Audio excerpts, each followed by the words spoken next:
Security. They should have gone further. And they should have. You know, it's very simple. You tell seniors, you tell people they're 55 or older, we're not going to touch your Social Security. Right. So when somebody says Granny's going to get thrown out in the street. Or they're not saying drop dead. Yeah, well, nobody's saying drop dead. Although some might say they're saying it. Trump guy. I like him too, but that just was silly. Irresponsible. Irresponsible and Nancy silly. Pelosi, irresponsible. So anyway, so we've got this triumvirate. We've got Jim DeMint. Mr. Tea Party. Being reckless on Social Security. We've got Nancy Pelosi. Right. Being reckless on Social Security. And then we have a third. A guy who actually was the first speaker in the generation to balance the budget. Take a look. Yeah. They get together, they issue a statement guaranteed to frighten most Americans, which is what it did. I mean, a number of people now calling me or emailing me about cutting Social Security is absurd because it's not going to happen. The deficit commission at the rate they're going will actually be a step backwards. Okay? The Tea Party movement wants real change, but they would start and say to you what John Boehner has said, the new speaker. Roll back the discretionary accounts to the 2008 level. That's $1 trillion over 10 years. We published a study of fraud in Medicare and Medicaid because the federal government's such a bad manager. That's $70 to $120 billion a year. Now, you can do a lot of things to get back to a balanced budget without having to hurt the American people. Senator. It's stunning that Newt Gingrich, and I'm going to say also Jim DeMint, are playing this game. Waste, fraud, and abuse? Why don't you just say you're going to sell the spectrum?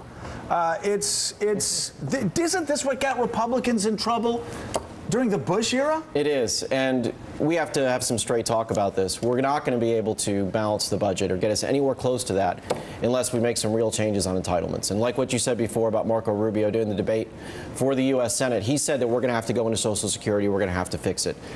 That problem is actually pretty solvable. And by the way, hard one's Medicare. Underline, if you will, what happened to Marco Rubio when Charlie Crist was ahead of him in the polls and he went on the Fox debate and he told the truth and he said we're going to have to raise the retirement age to 70.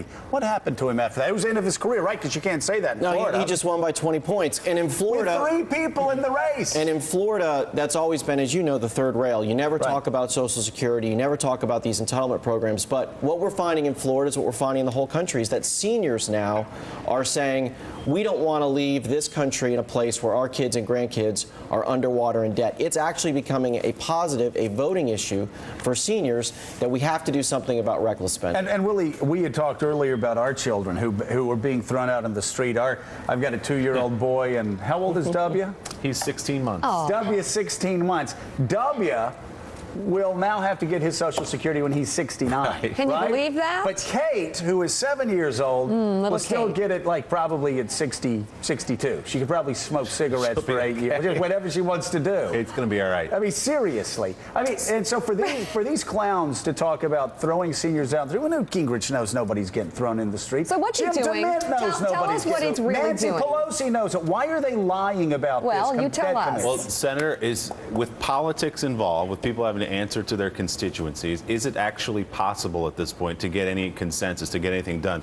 We were just talking, Lawrence O'Donnell chaired this commission, kind of a fake commission. They did an Esquire magazine thing, and they balanced the budget, but their bottom line was, but we don't have to go get elected, so we can balance the budget. Is it actually possible to get this done? Well, it has to be possible because if we don't do something by the end of the decade, it's not too alarmist to say that the government could fail.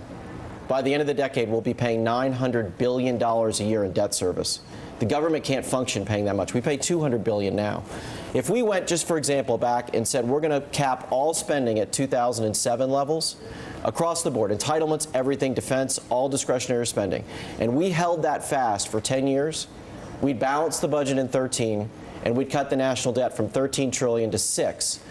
So that's not rocket science. That can be done. It's going to take members of Congress getting around the table, having difficult discussions. It's going to mean we have to go into these agencies, find what they're spending all that money on. No one knows. Congress doesn't do oversight. Congress doesn't call in a secretary and say, hey, tell us what your budget is and whether or not these programs are efficient or effective. Maybe Darrell Issa can actually investigate that. George Instead of digging through White House files. Maybe. That would be. Okay, so Newt Gingrich said waste, fraud, and abuse. Are there any legitimate alternatives? And if not, politically, can this be done? Listen, the money. You got a couple big pots. You've got the middle class entitlement, Social Security and Medicare. You've got Medicaid, which, by the way, you can reform Medicaid, but I don't think there are too many Americans that think that we're giving poor people a fair, a free ride on their health care. We just put 18 million new Americans into Medicaid, into the health care plan. Right, into Medicaid. Yes. Well, listen, you have to go after these areas. And I want to follow up on what we've been talking about as far as Marco Rubio goes. In my personal experience, and I've talked about it before, in 1995, Newt Gingrich was courageous on Medicare. And we reformed Medicare, we extended the life of Medicare, we slowed down the rate of increase of spending, and they demagogued it. I spent my first re-election talking about nothing but Medicare, and I just brutalized my opponent when he tried to demagogue it. Glenn Bolger came to me and said, "What are you doing with seniors? Why do seniors love you so much?" I said, "Well, all I'm doing is talking about why we have to slow down the rate of growth for Medicare, to save Medicare." And that's taking money out of their pockets in real time, not like 80 years from now, like this debt commission says. And they all responded. And I get like 75% of the vote. But I want to ask you, Mark Halperin, other than Marco Rubio, is anybody telling the truth about Social Security? Retiring Senator George LeMieux of Florida. Anybody else? Not a lot. Is it easier when you're retiring? But can't they figure out that Americans are adults, and if you tell them the truth, you, like George is doing and like Marco's doing, you get rewarded? We'll see. I mean, up until now, Republicans have done a pretty good job of demagoguing on these issues as well, attacking the president for cutting Medicare in this election. In a lot of races, I think that helped them. Can I ask you a question, Senator? Sure. If the president said to you, "I need your advice. I need to get Republicans in Congress to cooperate with me on deficit reduction, to join hands and take a risk," what does he need to do to get that level of trust and cooperation from Republicans? 2 words: spending cap. The only way that Congress is going to balance the budget or come anywhere close to it is if we put in a cap that says Congress can only spend this much money. And above that, and the Deficit Commission has recommended this, there would be automatic cuts across the board. If you don't put handcuffs on Congress, they will continue to rob the cookie jar. Do you agree freezing at 2008 levels? I would go 7. Go to 2007, freeze that for a decade. We'll balance the budget. But if the president agreed to that, would Republicans then allow him to have a big political victory by extensive deficit reduction on Social Security cuts and on Medicare cuts? Yeah, I think they would. I think when you look, you have to talk about Social Security, Medicare. When I say freeze the budget, you have to freeze everything. You have to freeze Medicare, Social Security, Medicaid. All of it has to be on the table. Now, you can say, look, Social Security is more important than Department of Labor, so we're going to cut more from labor in order to shore up Social Security, but put it all on the table. But if you don't tie Congress's hands, Congress as an institution is incapable, and Joe knows this, of being able to stop spending. What if he said, let's do all that, but I want to raise some more revenue? I want to not extend the tax cuts for the richest Americans. Let's say he wants to do a 15-cent gas tax. Would Republicans go for that? I think you'd have to have a constitutional amendment at that point, because no one would trust that Congress wouldn't still spend the money on whatever program they wanted to. So if you're going to have some kind of revenue increase, I think if you were going to get any Republicans to support it, you'd have to put it in the Constitution and say, this is the cap, require a supermajority to overcome it. But that's not politically plausible. But you know it what, may be in this future of this country, because people are getting really upset with their government. And by the way, the easiest thing to do is to but it doesn't sound like it, but it's to raise taxes and then blow the money. Listen, if you're going to raise my taxes, I want proof that you're not going to use it just to stop having to make unpopular cuts. And that's the thing that Democrats don't understand. They talk about expiring taxes. Nobody believes that raising taxes is going to reduce the deficit, because it never does.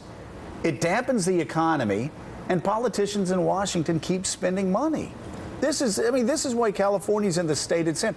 Connecticut, Lowell Weicker praised for bringing income taxes to Connecticut. That's going to take care of all the budget problems? No, it's not. They kept spending at reckless rates, and they killed economic growth. Do you know how many millionaires in New York City would be living in Connecticut right now, but for Lowell Weicker? How much tax revenue they would be generating right now? Willie Geist would his entire Zeitgeist factory would be moved up to Westport right now, and they think of the money. Seriously, if Connecticut didn't have that state income tax, they would have so much cash shoved down their throats every year, they wouldn't know what to do with it.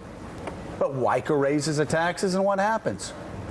spending explodes. They'll move to Florida. They'll move to Florida. No income tax. Florida is still a great deal, buddy. Come on down. I wish we could move this studio down there. Please. Yeah. We'd love to have you. How many nights a year? I miss home, and seriously, people make, do they not, George? People make rational decisions. People with lots of money.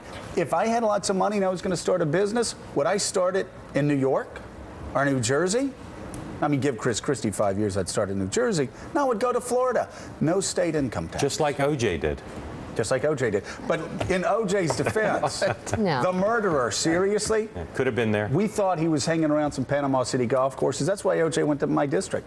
He's looking for the killer. And we would But you convict say him give before. Chris Christie 5 years. That's because it's hard. That's because often it's unpopular. That's because you need somebody who does not care about being reelected to get this done. But I guarantee you, though, if Chris Christie cuts taxes, and the second people in New York City say, okay, I can move to New Jersey, and I don't have to give up 55% of my income, I will move to New Jersey. you know how many people are going to be, they're going to have to build the tunnel, and he'll have the money to build the tunnel. They'll be going the other way. People make rational decisions, George, That's don't right. they? They do. And that's why people hopefully come to Florida and realize we don't have state income tax. We've got a low regulatory environment. We want their businesses.